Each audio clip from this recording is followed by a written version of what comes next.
Hey guys, thanks so much for tuning in today. It's been really fun making videos for you all while I'm off of the road here. And I just wanted to say thank you so much for all the positive feedback that you guys have given on the videos. I got a really nice comment here from Jonathan Trigg that I just wanted to share. It really meant a lot. So Jonathan said the other day, "This is some of the best teaching in any area I've ever come across. Is this one of the benefits of COVID here? Would Chad be putting so much energy into helping us learn if all the gigs were still going on? I'm so grateful, and I'm getting so much incredibly practical help out of Chad's stuff." Jonathan, that really means so much to me. And, again, I just want to say thank you so much to everyone who has been enjoying the content and giving such, inspiring feedback. It really keeps me motivated to keep on giving you guys content, and I'm so glad that you're enjoying it. The reality is, if it weren't for COVID, I wouldn't have the same amount of time to dedicate to making content. Before this, I was kind of on tour or out of town, almost half the year a lot of times. So I was barely able to fit in one YouTube video a month prior to this. So unfortunately, it's obviously terrible what's going on in the world. But I am appreciative of all of you checking out the content that I'm putting out while I'm at home. It really does mean a lot. So thanks so much for the inspiration. And, if you do enjoy what you're watching and you haven't subscribed already, make sure to do that and give this video a like, or whatever else you're watching, give it a like. We will be doing like a giveaway contest when we get up to 100,000 subscribers. So really looking forward to making that happen. And thanks again for checking out all this stuff. And also, I want to do a quick shout out to Austin Kruczek. Austin edits all these videos. He is the Jazz Lesson Videos manager, and he spends a lot of time, just helping us put out all this content on Jazz Lesson Videos. And we've also gotten so much great feedback, with all that stuff. So thanks so much for checking out the ebooks and the masterclasses and the text lessons. Really glad that you guys are enjoying it. If you have had a positive experience with any of that stuff, make sure to leave a comment here and let me know. So glad that you guys are all enjoying it. And real quick here, this is Wednesday Night Chad jumping in. You're watching Tuesday Night Chad for all of this video. However, after we started getting this video done, we were able to confirm Chris Potter on the next virtual jazz workshop. That list of masterclasses is already super insane. I mean, we've got Randy Brecker and Christian McBride and Donnie McCaslin, now Chris Potter and Wycliffe Gordon and Tia Fuller, Gilad Hexelman, Julian Lodge, Adam Neely, Jesus Molina. Those are just some of the people. It's going to be really, really awesome.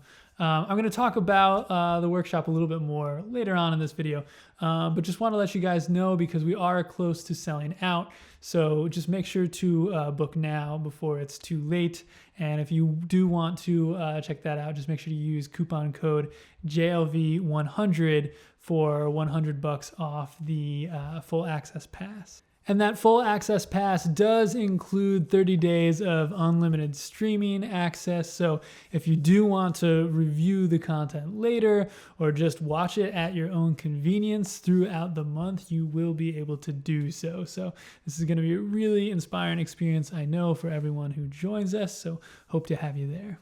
So today we're going to talk about how to memorize chord changes instantly. And of course, that doesn't mean that you'll be able to acquire this skill instantly, but being able to memorize chord changes instantly is a skill that you can develop. And so we're going to talk about a bunch of tips and tricks to be able to acquire that skill today. And so what I mean by being able to memorize chord changes instantly just means being able to hear a set of chord changes go by, being able to hear a band play a set of chord changes, or being able to hear a set of chord changes in a recording and actually know what each chord is as you hear it go by, and actually being able to pick up the whole progression after hearing a chorus or two, and then being able to play on it and know every chord change that's coming up. And just know that this skill does not require perfect pitch. In fact, it doesn't even really require super advanced ears. It just takes practicing the right stuff and learning how to put the puzzle pieces together. So we're going to go through 3 different steps today that's definitely going to help you get closer to the point where you can do this on your own. So the first step is you want to understand the harmonic devices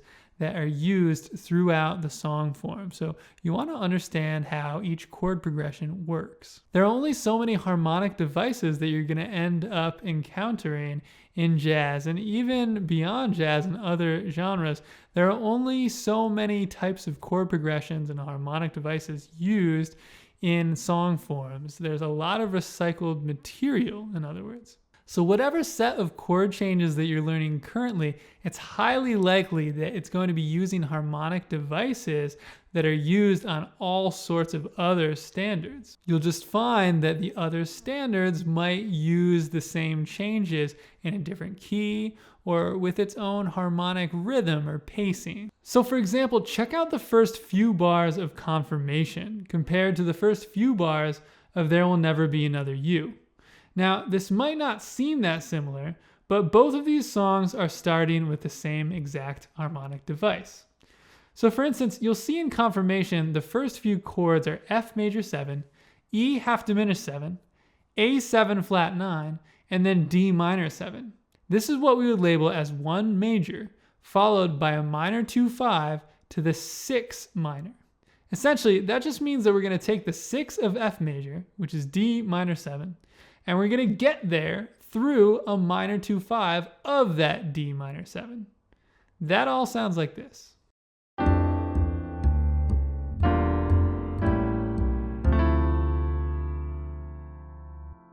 Then if we look at There Will Never Be Another You, we'll see that it's different chords, but the harmonic device is exactly the same, just in a different key and spread out across a few more measures. So if we transpose There Will Never Be Another You up a whole step, it would look exactly the same. That's significant because these chords sound and feel the same, just in a different key with different rhythmic pacing. So those chords are going to sound like this.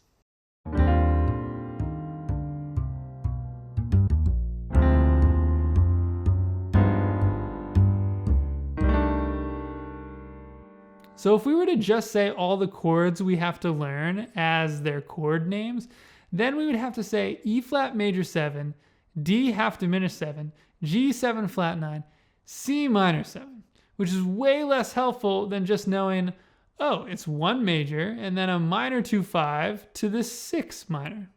When we label it like that, we're actually giving a label to the sound of the progression. We're really labeling the harmonic device, because this harmonic device applies to all different keys, and then it will help you hear when this device is happening in other standards. For instance, check out where this same concept happens on the standard My Shining Hour, just a few bars in after what we call a 1-6-2-5.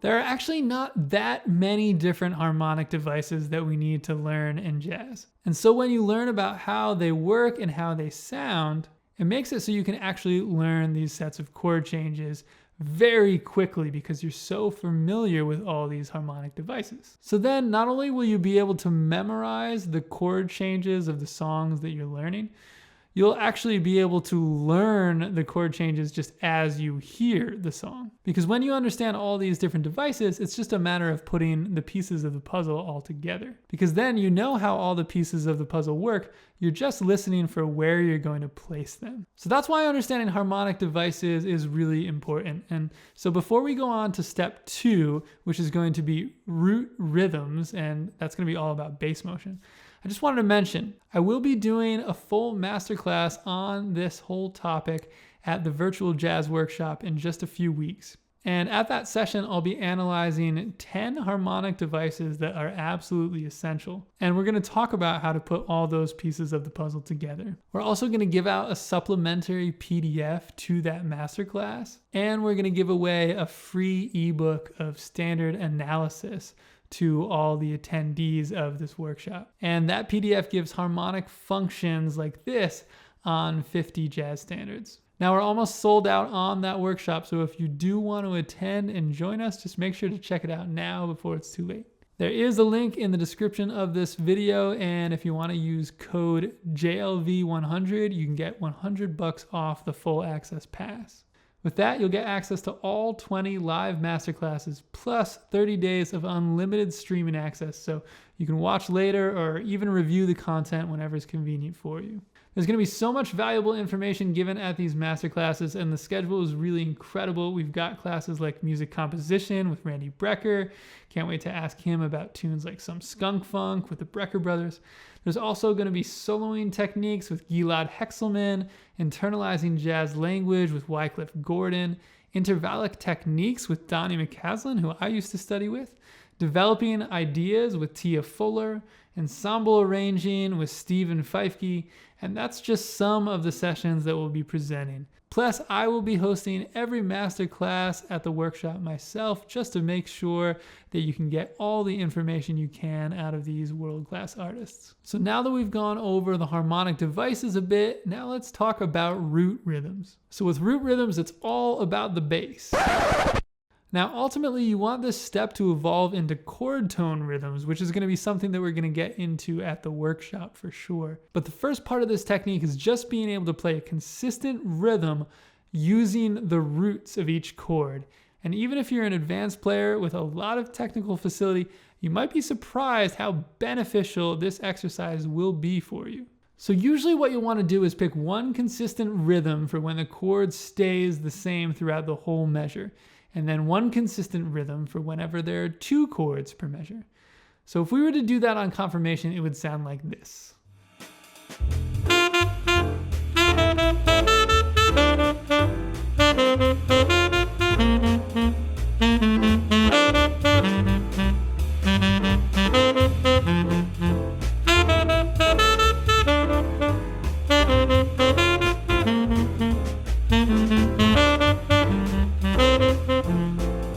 So this exercise is really going to get the root motion of each chord in your ears. Memorizing the bass notes is really going to help you internalize the chords much faster, especially when you're becoming familiar with each of the harmonic devices. So for instance, if I were to hear the notes C, then B, E, and A in the bass, all happening on beat 1 of each measure, or maybe beat 1 and 3, I then know logically what's being played is the last chord progression that we were just talking about. In other words, it's most likely going to be C major, B half diminished 7, E7 flat 9, and then A minor. Or what's going to be going on in my head is, oh, that's 1, and then a minor 2-5 to the 6. So once you get comfortable jamming on the root just using the same rhythm, then you can start to mix up the rhythm and really start improvising with it. And then you can even mess around with anticipating or even suspending exactly where you play the root. So you don't necessarily have to land on the root on beat 1. So that's going to help you get more creative with the idea, and it's really going to help you start internalizing the roots in a more flexible way.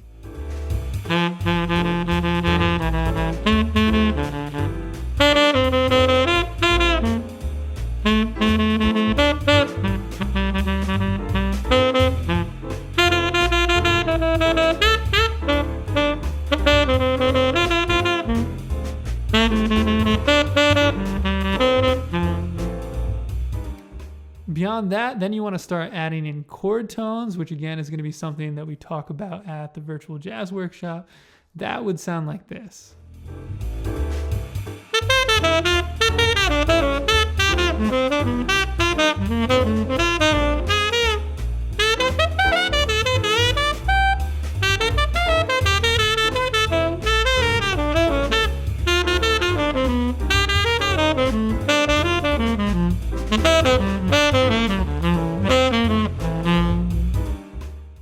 So once you get the hang of improvising with root rhythms and chord tone rhythms, then you want to get into moving full shapes around sets of chord changes. So essentially a shape is the direction of the melodic contour. In plain terms, it's how the notes go up and down. So to start, let's just play an ascending line with just quarter notes to make it easy and melodic. We'll just play the first, second, third, and fifth degrees of the scales that match each chord change on the standard There Will Never Be Another You.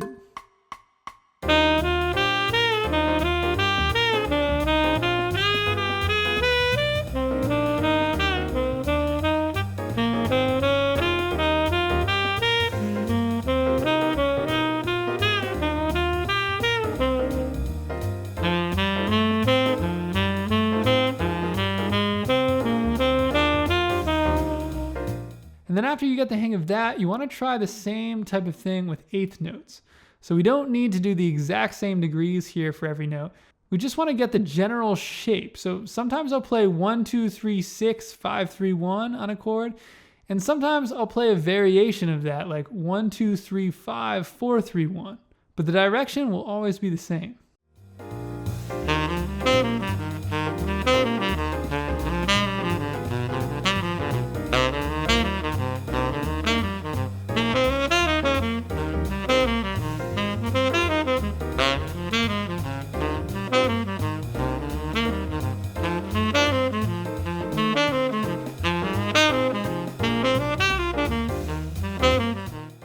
And then from there, if you want to get really hip with your shapes, you can start adding melodic chromaticism using approach notes and enclosures. All right, so again, we're going to get even deeper into that stuff with the virtual jazz workshop, and we're going to have a supplementary PDF to go along with the masterclass. And I know a bunch of the other artists have some amazing content planned as well, so I'm really excited for it. I know it's going to be a really inspiring experience for everyone who's there. If you book the full access pass, you'll get 30 days of unlimited streaming access as well, so you can always watch later and review at your own convenience. All right, so I hope you guys learned something from this video today. Thanks for watching. Leave a comment below to let me know what you'd like me to cover next time, and I'll see you guys soon.